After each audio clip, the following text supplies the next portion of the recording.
Hello guys, आपका हमारे इस यूट्यूब चैनल पर जिसका नाम है ट्यूशन टीचर। गाइस, ये पार्ट सेकंड है फर्स्ट चैप्टर का फिजिकल वर्ड। पार्ट ना रखा है, आप प्लीज़ उसको पहले जाकर देखो, तभी आप ये समझो सेकंड पार्ट। सो चलो, विदाउट वेस्टिंग एनी टाइम हम लोग शुरू करते हैं। मैं आपको एनसीईआरटी से पढ़ा रही हूँ, एक एक लाइन आपको पढ़ाऊंगी मैं। Now, scope and excitement of physics. We can get some idea of the scope of physics by looking at its various subdisciplines. Scope क्या होता है? सबसे पहले एक्साइटमेंट तो हमें पता है क्या चीज़ होती है। स्कोप क्या होता है? स्कोप हम बेसिकली बोल सकते हैं कि फिजिक्स की औकात क्या है। ओके, सुनकर बुरा बुरा ज़रूर लग रहा होगा। अब स्कोप क्या होता है? स्कोप होती है औकात, मतलब फैलाव, कितना वो फैला हुआ है, उसकी औकात क्या है। We can get some idea of the scope of physics by looking at its various sub disciplines. देखो, हम फिजिक्स की औकात को बता सकते हैं उसके बहुत सारे सब डिसिप्लिन्स को देखकर, जैसे कि स्टार्स का ट्विंकल करना, ये भी फिजिक्स बता देती है। और जो अर्थ है वो क्यों घूमती है सन के अराउंड, वो भी बताती है। तो वो कह रहे हैं कि फिज़िक्स की औकात तो उसके सब डिसिप्लिन्स खुद बता देते हैं। Basically there are two domains of interest, macroscopic, microscopic. अगर हम बेसिकली बात करें तो फिज़िक्स की दो स्कोप होती हैं, मतलब दो चीज़ें होती हैं फिज़िक्स में। मतलब फिज़िक्स को हम बोल सकते हैं मेनली टू पार्ट्स में बांटा गया है। फर्स्ट वन इज़ मैक्रोस्कोपिक, दूसरा है microscopic. The macro the macroscopic domain include phenomena at the laboratory, terrestrial and astronomical scales। जो मैक्रोस्कोपिक है, जो ये माइक्रोस्कोपिक है, उसमें क्या चीज़ आती है? वो सारी चीज़ें जो लेबोरेटरी, टेरेस्ट्रियल और एस्ट्रोनॉमिकल स्केल्स में हम सारे लोग करते हैं। लेबोरेटरी में हम जो सारी चीज़ें करते हैं वो मैक्रोस्कोपिक में इंक्लूड होती हैं। टेरेस्ट्रियल मींस जो अर्थ के लैंड पर जो भी चीज़ें हैं उसको रिसर्च वगैरह जो भी हम करते हैं वो मैक्रोस्कोपिक में इंक्लूड होता है।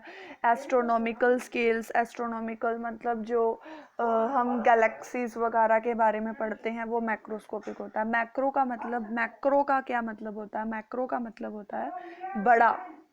ओके, द माइक्रो, अब माइक्रो का क्या मतलब होता है? छोटा, बहुत छोटा। The microscopic domain include atomic, molecular and nuclear phenomena. और माइक्रो में क्या चीज़ें आते हैं? माइक्रो में जो भी हम स्टडी करते हैं related to molecules, related to atoms, related to nucleus, okay, वो सारी चीज़ें माइक्रोस्कोपिक में आती हैं। Classical physics deal mainly with macroscopic phenomena and include subjects like mechanics, electrodynamics, optics and thermodynamics.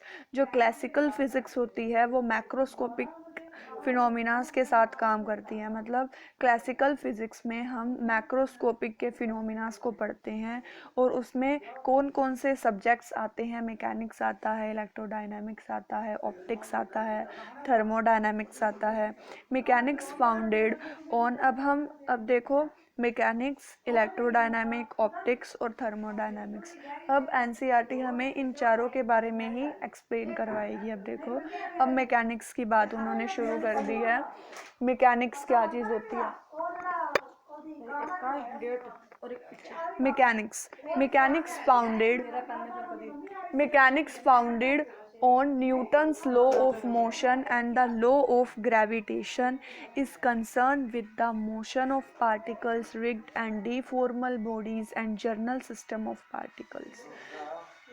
जो मैकेनिक्स होता है, जो न्यूटन के लॉ के ऊपर बेस है और लॉ ऑफ ग्रेविटेशन के ऊपर बेस है, वो किन किन चीज़ों से रिलेट करता है, किसी भी पार्टिकल्स के मोशन के बारे में, रिग्ड और डीफॉर्मल जो बॉडीज़ होती हैं उनके बारे में, पार्टिकल्स के सिस्टम्स के बारे में, मतलब इन सब चीज़ों से रिलेटेड हम लोग स्टडी करते हैं। देखो चैप्टर फर्स्ट में हमें इंट्रो दिया गया है कि हम बेसिकली पढ़ने क्या वाले हैं 11th और 12th में।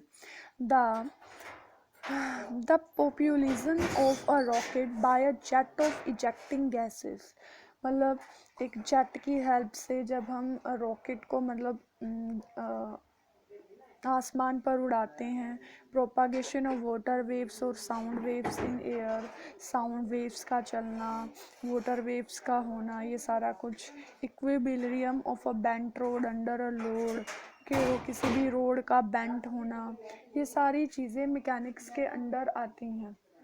Okay, electrodynamics deal with electric and, अब हमें इलेक्ट्रोडायनामिक्स के बारे में वो लोग बता रहे हैं। Electrodynamics deals with electric and magnetic phenomena associated with charge and magnetic bodies. Electrodynamics में इलेक्ट्रिक और मैग्नेटिक फिनोमिना से रिलेटेड जो भी चीज़ें होती हैं, हम लोग इलेक्ट्रोडायनामिक्स में उनके बारे में पढ़ते हैं। Its basic laws were given by, इसके जो बेसिक लॉज हैं वो कॉलम, ओरस्टेड, एम्पेयर, फैराडे, इन सब ने दिए थे। एंड एनकैप्सुलेटेड बाय, एनकैप्सुलेटेड का मतलब होता है समझाए गए अच्छे से, मतलब इन सब ने दिया था, मतलब छोटी छोटी बेसिक सी नॉलेज दी थी, और फिर बाद में एग्जैक्ट किसने समझाया था, मैक्सवेल ने। ओके, अपनी फेमस सेट ऑफ इक्वेशंस में, the motion of a current carrying conductor in a magnetic field, मतलब हमने ये क्लास 11th में भी पढ़ा हुआ है कि किसी एक करंट कैरिंग कंडक्टर में जो मैग्नेटिक फील्ड आती है वो हम इसमें पढ़ते हैं इलेक्ट्रोडायनामिक्स में। Response of a circuit to an S voltage या फिर सिग्नल, जो भी सर्किट जो रिस्पॉन्स देता है सिग्नल को, वो चीज़ें इसमें आती हैं। किसी भी एंटीना का वर्क होना वो इसमें आता है। रेडियो वेव्स का रिस्पॉन्स, मतलब इनोस्फेयर में, वो सारी चीज़ें इसमें इलेक्ट्रोडायनामिक्स में आती हैं। Optics deal with phenomena involving light, और ऑप्टिक्स में वो सारे फिनोमिनाज आते हैं जो लाइट से रिलेटेड होते हैं। द वर्किंग ऑफ टेलीस्कोप, जैसे टेलीस्कोप और माइक्रोस्कोप की वर्किंग हम लोग इसमें पढ़ते हैं। Colours exhibited bye thin films, जो कलर्स आते हैं, मतलब जैसे जो फिल्म्स होती हैं, फिल्म्स में वो पिक्सल से पूरी पिक्चर बनी होती है, तो मतलब इन सब जैसी चीज़ों की, मतलब जो लाइट से रिलेटेड हैं, हम लोग वो सारी चीज़ें इलेक्ट्रोडायनामिक्स में पढ़ते हैं। These are topics in optics, sorry optics में ये सारे हैं। Thermodynamics in contrast to mechanics, जो थर्मोडायनामिक्स है, अब वो बोल रहे हैं जो थर्मोडायनामिक्स है वो मैकेनिक्स की तरह नहीं है, because it does not deal with the motion of bodies as a whole. Because ये, मतलब मान लो अगर हमारा जनरेटर है तो थर्मोडायनामिक्स का उसमें काम है, बट थर्मोडायनामिक पूरी उस मशीन के बारे में नहीं बताती, वो सारा कुछ मैकेनिक्स में आ जाएगा अगर हम उस पूरी मशीन के बारे में बात करेंगे। Rather it's deal with system in macroscopic equilibrium and is concern with changes in internal energy, temperature, entropy etcetera. But thermodynamics में हम टेम्परेचर से रिलेटेड, मतलब अगर जनरेटर है तो टेम्परेचर कैसे चेंज हो रहा है, इंटरनल एनर्जी कैसे चेंज हो रही है, एंट्रोपी कैसे चेंज हो रही है, उन सब चीज़ों के बारे में हम लोग पढ़ते हैं। ओके, ट्रांसफ़र ऑफ हीट कैसे हो रहा है, मतलब ये सारी चीज़ें हम लोग उसमें पढ़ते हैं। किस में पढ़ते हैं, थर्मोडायनेमिक्स में। The efficiency of heat engines and refrigerators, जो इफ़िशियंसी मतलब जो भी काम होता है हीट इंजन्स का, रेफ्रिजरेटर्स का। द डायरेक्शन ऑफ फिज़िकल और केमिकल प्रोसेसेस, ये सारी प्रॉब्लम्स किसकी हैं, थर्मोडायनेमिक्स की। The microscopic domain of physics deal with अब मैक्रोस्कोपिक के बारे में हमने पढ़ लिया, अब माइक्रोस्कोपिक के बारे में हम लोग पढ़ेंगे। The microscopic domain of physics deal with the constitution and structure of matter at the minute scales of atom and nuclei. जो माइक्रोस्कोपिक है, जो माइक्रोस्कोपिक फिजिक्स की मतलब जो ब्रांच है वो किसके साथ काम करती है? जो भी कॉन्स्टिट्यूशन है, जो स्ट्रक्चर है मैटर का, मतलब जो मिनट पार्टिकल्स होते हैं जैसे atoms, nuclei, okay, and their interaction with different probe such as electrons, photon, और इनका जो भी रिलेशन होता है इलेक्ट्रॉन्स के साथ, फोटॉन्स के साथ या बाकी एलिमेंट्री पार्टिकल्स के साथ, ये सारा कुछ हम लोग इसमें पढ़ते हैं। Classical physics is inadequate to handle this domain. जो क्लासिकल फिजिक्स है वो माइक्रोस्कोपिक को हैंडल नहीं कर सकती, इस डोमेन को हैंडल नहीं कर सकती, and quantum theory is currently accepted as the proper framework for explaining microscopic phenomena. इसलिए क्लासिकल फिजिक्स को छोड़कर एक नई है क्वांटम थ्योरी, ये बहुत अच्छी मानी जाती है माइक्रोस्कोपिक को एक्सप्लेन करने में। Overall the edifice of physics is beautiful and imposing, and you will appreciate it more as you pursue the subject. But जब मतलब जो फिज़िक्स है उसका स्कोप बहुत ज़्यादा है, और जब आप इसको आगे पढ़ोगे तो आप इसको अप्रिशिएट करोगे, हाँ भाई ये सब्जेक्ट बहुत अच्छा है। You can now see that scope of physics is truly vast. ये बोल रहे हैं कि अब लोग ये देख सकते हो कि जो स्कोप है फिजिक्स का वो बहुत ज़्यादा है। It cover a ट्रेमेंडस range of magnitude of physical quantities like length, mass, time, energy etcetera.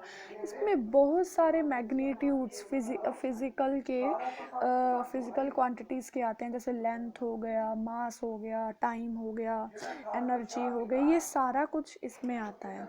Eight one end it studies phenomena at the very scale level of length 10-14 meter or even less, involving electrons, protons. At the other hand, it deals with astronomical phenomena at the scale of galaxies or even the entire universe, whose extent is of the order of 10 raised to the power 26 meter. अब देखो वो बोल रहे हैं कि eight one and, एक तरफ तो ये ऐसे फिनोमिनास को स्टडीज़ करते हैं जिनकी जो लेंथ है वो 10⁻⁻14 मीटर से भी कम है, जिनमें इलेक्ट्रॉन्स आते हैं, प्रोटॉन्स आते हैं। और दूसरी तरफ हम देखें कि हम फिज़िक्स में गैलेक्सीज़ में जो हमारी अर्थ है, सन है, मून है, इनके बारे में भी हम लोग पढ़ते हैं, ठीक है, जिनकी जो लंबाई है वो 10⁻26 मीटर भी हो सकती है, इससे ज़्यादा भी हो सकती है।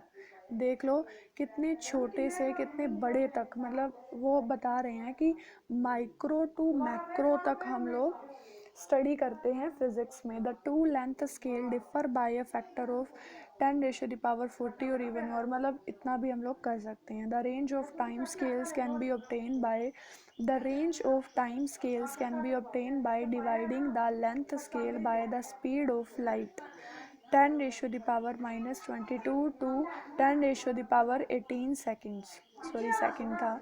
जो टाइम होता है, जो टाइम स्केल होता है, उसको हम लोग ऑब्टेन कर सकते हैं कैसे? By dividing the length scale by the speed of light, ठीक है। अब नेक्स्ट देखो, the range of masses goes from से, जो मास की रेंज होती है वो 10⁻⁻30 kg से लेकर 10⁻⁻55 kg तक भी जा सकती है। Terrestrial phenomena lie somewhere in the middle of the range. जो टेरेस्ट्रियल फिनोमिनास होते हैं वो इनके बीच में आते हैं।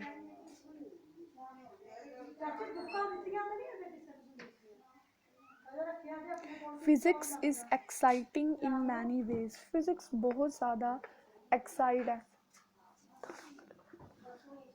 फिज़िक्स एक बहुत ज़्यादा, मतलब अब हमने स्कोप तो पढ़ लिया, अब हम उसकी एक्साइटमेंट के बारे में पढ़ेंगे, okay. To some people, the excitement comes from the elegance and universality of its basic theories, from the fact that a few basic concepts and laws can explain phenomena covering a large number of magnitude of physical quantities. कुछ लोगों के लिए physics इस वजह से मतलब excitement भरती है, कुछ लोगों में फ़िज़िक्स इसलिए भरती है क्योंकि जो फ़िज़िक्स होती है उसमें उसकी थ्योरी बहुत ज़्यादा इंटरेस्टिंग होती है, और फिज़िक्स में ऐसा माना जाता है कि उसकी थ्योरी ऐसी है कि 2-4 कंसेप्ट या लॉज को अगर हम अच्छे से पढ़ लेंगे तो वो फिज़िक्स की पूरी थ्योरी का निचोड़ बता देगा हमें. To some others, the challenge in carrying out imaginative new experiments to unlock the secrets of nature to verify or refute theories is thrilling. और कुछ लोगों के लिए एक्सपेरिमेंट्स करना, ठीक है, उनको इमेजिन करना, ये सारा कुछ उनके लिए एक्साइटमेंट वाली बात होती है. और नेचर के जो सीक्रेट्स होते हैं उनको बंद करना, मतलब हमने खोज निकाला, मतलब एक्सपेरिमेंट्स करना भी आधे लोगों को बहुत ज़्यादा अच्छा होता है. Applied physics is equally demanding. Okay, applied physics भी बहुत ज़्यादा डिमांड पर है. Application and exploitation of physical laws to make useful is the most interesting and exciting part and require great ingenuity and persistence of effort. देखो, laws को बनाना ताकि किसी डिवाइस में अगर उसके काम में वो लॉ यूज़ हो सके, इसलिए नए लॉ को बनाना. और पुराना लॉ काम नहीं आ रहा इसलिए उसको ख़त्म कर देना. पुरानी थ्योरी बेकार हो रही है, मतलब वो कोई कुछ भी एक्सप्लेन नहीं कर पा रही, उसको ख़त्म करना. ये चीज़ें भी बहुत ज़्यादा एक्साइटमेंट क्रिएट करती हैं लोगों के अंदर. और इसमें बहुत ज़्यादा परसिस्टेंस, मतलब नॉलेज भी बहुत ज़्यादा होनी चाहिए. ये नहीं है कि हम ऐसे ही मुँह उठाकर आ जाएंगे. What lies behind the phenomenal progress of physics in the last few centuries. Okay, अगर हम पिछली सेंचुरीज़ की बात करें तो फिज़िक्स में क्या क्या प्रोग्रेस हुई है. Great progresses usually accompanies changes in our basic perceptions. बहुत ज़्यादा प्रोग्रेस हुई है. First it was realised that for scientific progress only qualitative thinking though no important is not enough. पहले क्या सोचा जाता था कि अगर हम मतलब साइंटिफिक नॉलेज के लिए हमें क्वालिटिव थिंकिंग होनी चाहिए, मतलब हमारी थिंकिंग होनी चाहिए उसमें क्वालिटी होनी चाहिए. मतलब क्वालिटिव थिंकिंग आप समझ ही रहे होंगे क्वालिटिव थिंकिंग क्या होता है. पहले समझा जाता था कि वो इम्पोर्टेंट है, बट अब quantitative measurement is central to the growth of science, especially physics, because the laws of nature happen to be expressible in precise mathematical equations. But अब समझा जाता है कि क्वालिटिव के साथ साथ क्वांटिटिव मेज़रमेंट भी होना चाहिए, क्योंकि थ्योरीज़ को हम लोग कैसे लेकर आते हैं लोगों के सामने मैथमेटिकल इक्वेशंस के ऊपर. The second most important insight was that the basic laws of physics are universal. दूसरा मोस्ट इम्पोर्टेंट साइड क्या है कि जो बेसिक लॉज हैं फिज़िक्स के वो यूनिवर्सल हैं. ये नहीं है कि इंडिया में अलग लॉ है फिज़िक्स का, बाहर कुछ अलग है. No. Okay, the same laws apply in widely different context. एक सेम लॉ ही बहुत सारी जगह पर अपनाया जाता है. Lastly the strategy of approximation turn out to be very successful. जो ये स्ट्रैटेजी है, ठीक है, वो बहुत ज़्यादा सक्सेसफुल है. Most observe phenomena in daily life are rather complicated manifestation of the basic laws. Most observe phenomena in daily life, मतलब बहुत सारी जो ऑब्जर्वेशन हो रही है हमारी डेली लाइफ में वो इतनी भी ज़्यादा कॉम्प्लिकेटेड नहीं होती. Scientist recognize the importance of extracting the essential features of a phenomena from its less significant accept. Scientist ये सोचने की मतलब बहुत ज़्यादा करते हैं कि ज़्यादा से ज़्यादा उनकी यही कोशिश होती है कि हम बहुत सारी फिज़िक्स हो या बहुत सारी थ्योरीज़ को हम लोग कुछ ही कंसेप्ट्स के साथ हम लोग बता दें. A good strategy is to focus first on the essential features. एक अच्छी स्ट्रैटेजी क्या मानी जाती है, सबसे पहले जो असेंशियल फीचर्स हैं उनके ऊपर काम करो। Discover the basic principle, basic जो सिद्धांत हैं, प्रिंसिपल सिद्धांत को बोला जाता है, उनको बनाओ। And then introduce corrections to build a more refined theory of the phenomena. फिर अगर कोई ज़रूरत है उसको अच्छे करने की, मतलब अगर हमें ज़रूरत है तो हम लोग उसको करना पड़ेगा। For example a stone and feather drop, for example a stone and a feather drop from the same height do not reach the ground at the. उन्होंने एक एग्ज़ाम्पल दिया है, मान लो कोई भी एक स्टोन है और एक ड्रॉप है पानी की, वो दोनों सेम टाइम पर, अगर उन्हें सेम टाइम पर ऊपर से मतलब वो गिरें तो ज़्यादा ज़रूरी नहीं है कि वो सेम टाइम पर ही ग्राउंड पर भी गिरेंगे। The reason is that the essential except of the phenomena namely free fall under gravity is complicated by the presence of air resistance. Reason क्या है कि फ्री फॉल वाली जो चीज़ होती है, फ्री फॉल मतलब जो ग्रेविटेशन, लॉ ऑफ ग्रेविटेशन है, वो कॉम्प्लिकेटेड होता है एयर के according. Okay, to get the law of free fall under gravity it is better to create a situation where in the air resistance is negligible.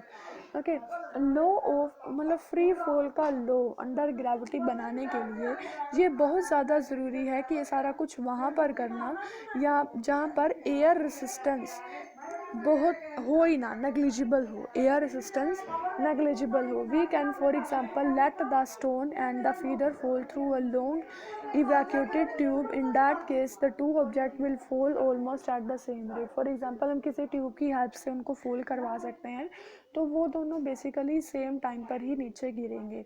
Giving the basic law at the acceleration due to gravity is independent on the mass of the object. हमें ये चीज़ क्या बताती है कि जो भी एक्सेलरेशंस जो होता है वो किसी भी ऑब्जेक्ट का किस चीज़ के ऊपर डिपेंड करता है, मास के ऊपर, कि उसका मास कितना है। With the basic laws thus found we can go back to the feather in introduce corrections due to air resistance, modify the existing theory and try to build a more realistic theory of object falling to the earth under gravity. फिर हम ऐसे corrections करते जाते हैं कि हम क्या करें कि ये थ्योरी अच्छी हो जाए, हम क्या करें कि ये थ्योरी अच्छी हो जाए। ठीक है, मतलब करेक्शंस होती रहती हैं, नई थ्योरीज बनती हैं तो नई नई करेक्शंस भी होती जाती हैं। Thank you guys. प्लीज़ अगर आपको ये सारा कुछ समझ में आया हो तो मेरी वीडियो को प्लीज़ लाइक करना। Thank you.